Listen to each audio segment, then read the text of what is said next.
తండ్రి కొడుకులే చాలా ఫ్రెండ్స్, చాలా బాగుంటాం, ఒకే ఇంట్లో ఉంటాం, ఇవన్నీ ఉంటామండి. కానీ ప్రొఫెషన్ వచ్చేటప్పటికి చాలా టైట్గా ఉంటారు. కొంచెం టైట్గా ఉంటాం.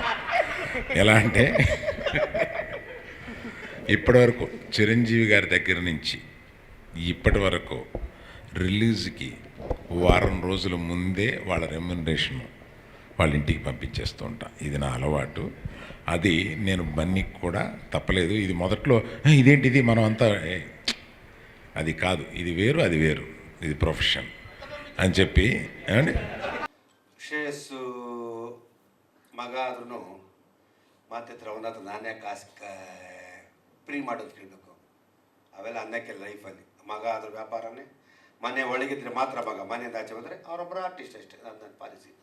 ಜೊತೆಗೆ ಪ್ರೊಡ್ಯೂಸರ್ಸ್, ನಾನು ಏನಕ್ಕೆ ಇಲ್ಲಿ ಪ್ರೊಡ್ಯೂಸರ್ಸ್ ಹೇಳ್ತೀನಿ ಅಂತ ಹೇಳಿದ್ರೆ, ಇವಾಗ ಮಂಜು ಸರ್ ನಮ್ಮ ತಂದೆ ಅಂತಲ್ಲ, ನಾನು ಯಾವಾಗಲೂ ಪ್ರೊಡ್ಯೂಸರ್ ಅಂದರೆ ಅವರು ಪ್ರೊಫೆಷ್ನಲಿ ಕಾಸು ಯೂಸ್ಕೊಂಡಿದ್ದೀನಿ, ನಾನು ಫ್ರೀಯಾಗಿ ನೆಟ್ ಮಾಡಿಲ್ಲ.